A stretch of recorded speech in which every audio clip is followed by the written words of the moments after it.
नमस्कार। कैसे हैं आप?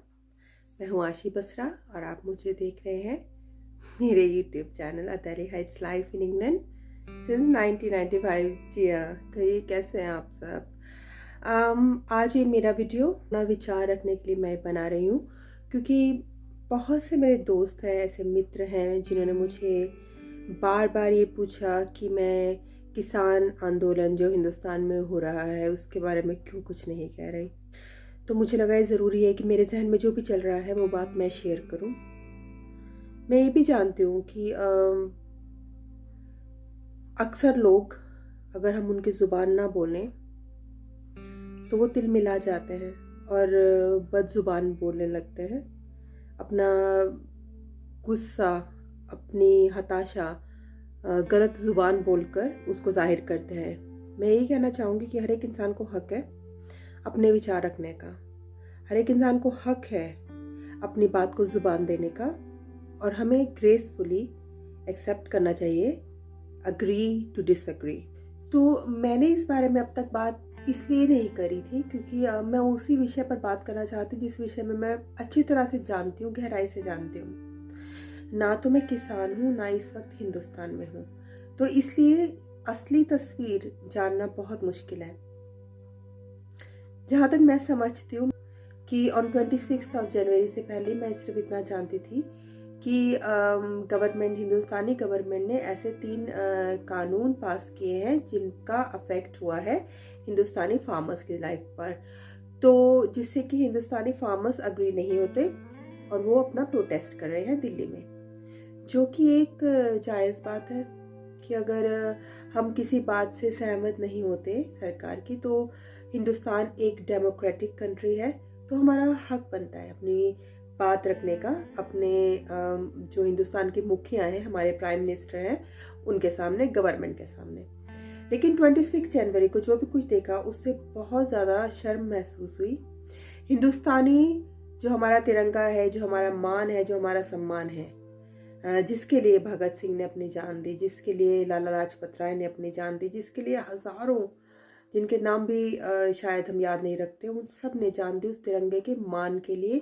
क्योंकि वो तिरंगा सिर्फ कागज़ का या कपड़े का एक टुकड़ा नहीं है, वो एक नज़रिया है, वो एक मान है, वो एक चादर है हमारे हिंदुस्तान की, जो हमें ढक कर रखी है इज्जत से। उसका अपमान देखा, बेअदबी की गई, और ये भी देखा कि किस तरह से वहाँ पर सड़क पे बिना किसी रिस्पॉन्सिबिलिटी के ट्रैक्टर चलाए जा रहे थे, लोगों को रोकने की कोशिश की जा रही थी पुलिस वालों को। तो ये देख के बहुत दुख हुआ और यकीन नहीं हुआ कि जो शांतिप्रद जो हमारे किसान हैं वो ऐसा कर रहे हैं, क्यों कर रहे हैं। मैं जो देख पा रही हूँ, जैसा कि मैंने कहा कि किसान अपने हक के लिए या उनकी अपनी जो ज़रूरत है उसके लिए अपनी आवाज़ उठा रहे हैं और बात करना चाहते हैं गवर्नमेंट से। अब उनके बीच क्या सुलह होती है क्या नहीं, वो बात हम नहीं जानते, लेकिन उसके बावजूद भी वायलेंस पर उतर आना कभी भी जस्टिफाई नहीं होता। अपने हिंदुस्तानी फार्मर्स के साथ, उनकी आवाज़ के साथ खड़ी हूँ। अगर वो जेन्युइनली अपनी परेशानी लेके सरकार से बात करना चाहते हैं या कर रहे हैं, या हक से लड़ाई कर रहे हैं, लेकिन एक जायज़ तरीके से, अगर वो हिंसा कर रहे हैं या अपने देश की बेअदबी कर रहे हैं, बेइज्जती कर रहे हैं, और हिंदुस्तान का आगे फर्दर बंटवारा करने की तरफ कदम उठा रहे हैं, तो मैं उनके साथ नहीं हूँ। मेरे होने ना होने से कोई फ़र्क नहीं पड़ता, लेकिन एक आवाज़ होती है, मेरी आवाज़ सिर्फ शामिल है उन फार्मर्स, जेन्युइन किसानों के साथ जो कि अपनी बात के लिए वहाँ पे शांति तरीके से प्रोटेस्ट कर रहे हैं। लेकिन अगर वो हिंदुस्तान की बेइज्जती कर रहे हैं, बेअदबी कर रहे हैं, हमारे हिंदुस्तानी फ्लैग की बेअदबी कर रहे हैं, कानून की बेअदबी कर रहे हैं, अगर अराजकता फैला रहे हैं, तो मेरी आवाज़ सिर्फ हिंदुस्तान के साथ खड़ी है। मैं ये भी कहना चाहूँगी कि एक जो गुरु गोबिंद सिंह जी ने कहा था कि जो लड़े ही दीन के हित सूरा सोही, मतलब जो दीन, गरीबों के हित के लिए लड़ता है वही बहादुर शूरवीर होता है, सूरा होता है। अपने फ़ायदे के लिए या अपने चंद ज़रूरतों के लिए लड़ने वाला दीन के लिए लड़ने वाला नहीं है। दीन दो तरह का, एक तो दीन इंसान मानते हैं दीन धर्म को, एक है दीन गरीब। जो गरीब लाचार के लिए लड़े, और अपनी जान दे उसके लिए, वो है शूरवीर और सूरा। लेकिन वो नहीं जो कि अपने ही ज़मीं से, अपनी ही मातृभूमि से, जो अपनी मातृभूमि के साथ लड़े, वो शूरवीर नहीं है। गुरु गोबिंद सिंह जी ने अपने 4 पुत्रों को वारा, अपने किसी फायदे के लिए नहीं, अपने किसी निजी फायदे के लिए श्री गुरु गोबिंद सिंह जी ने, दशमेश पिता ने नहीं अपने 4 पुत्रों को वारा था। 4 पुत्रों की शहीदी उन्होंने दी थी इंसानियत के लिए, अपने जन्मभूमि के लिए, अपनी जन्मभूमि के मान के लिए, अपनी सोच के मान के लिए। उन्होंने किसी अपनी जायदाद के लिए, अपने महलों के लिए नहीं ये जंग लड़ी थी, भौतिक मटीरियलिस्टिक चीज़ों के लिए लड़ाई नहीं करी थी। उन्होंने दूसरों के लिए, अपने पास जो था वो वारा था। तो मुझे नहीं लगता कि कोई मुकाबला है इस बात का। जो किसान अपने लिए लड़ रहे हैं वो अपने लिए लड़ रहे हैं, उनको उनकी अपनी परेशानियां हैं, उनकी अपनी जो भी शिकायत है सरकार से, वो अपने लिए लड़ रहे हैं। लेकिन देश के लिए लड़ना और देश के साथ लड़ना, बहुत बड़ा फर्क है इसमें। इसमें कोई गलत बात नहीं है कि आप अपने देश के साथ या अपनी सरकार के साथ अगर आप लड़ रहे हैं, इसमें कोई गलत बात नहीं है, अपनी आवाज़ रख सकते हैं। लेकिन अराजकता फैलाते हुए, अपने देश की अखंडता को हानि पहुंचाते हुए अगर आप लड़ रहे हैं, तो आप शूरवीर नहीं हैं। गुरु गोबिंद सिंह जी के सिख हमेशा दूसरों के लिए जान वारते हैं, अपने छोटे फायदे के लिए, अपने छोटी मोटी ज़रूरतों के लिए, अपने फायदे के लिए, अपने निजी फायदे के लिए कभी अराजकता नहीं फैलाते। शहीद भगत सिंह ने भी किसी जाति या धर्म के लिए जान नहीं दी थी, अपने किसी निजी फायदे के लिए भी जान नहीं दी थी, बल्कि इन महापुरुषों ने अपना जो भी कुछ था वो लुटाया अपनी मातृभूमि की अखंडता के लिए। तो मुझे बहुत दुख है कि हिंदुस्तान में ऐसा कुछ नहीं होना चाहिए जिससे कि देश की अखंडता को खतरा हो, देश के आगे कोई विभाजन की बात हो। हिंदुस्तान एक है, वो एक अखंड भारत रहना चाहिए। उस भारत में रहते हुए अगर हमें परेशानियां हैं तो हमें वो शांतिप्रद तरीके से पीसफुली अपनी सरकार के सामने रखनी चाहिए। जैसे कि हम घर परिवार में कोई परेशानी होती है तो अपने बुजुर्ग, अपने घर के जो मुखिया है उनके पास जाते हैं, घर की तोड़फोड़ करने नहीं लग जाते। अपना ही घर है, हम अपने पाँव पे कुल्हाड़ी नहीं मारते। तो मेरी आवाज़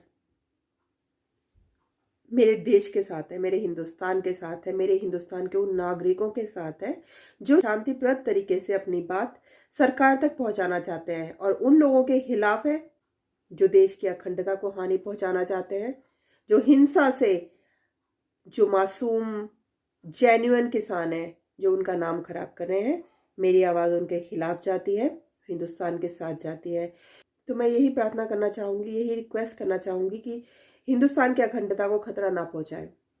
हमारे हिंदुस्तान का जो झंडा है, तिरंगा है, वो एक जान है, वो हमारे शहीदों के लहू से बना है, उसका सम्मान करें। हिंदुस्तान का विभाजन हो चुका है, जितना होना था, आगे वो नहीं होना चाहिए। अपनी आवाज़, अपनी शिकायत एक शांति तरीके से सरकार के आगे रखें, और उसका समर्थन हम सब करते हैं, लेकिन हिंसा का समर्थन ना कभी किया जाना चाहिए और ना कभी किया जाता है। कि हिंदुस्तान में जो भी हो रहा है, हम बाहर बैठे विदेशी भारतीयों को देखकर बहुत दुख हो रहा है, बहुत कष्ट हो रहा है।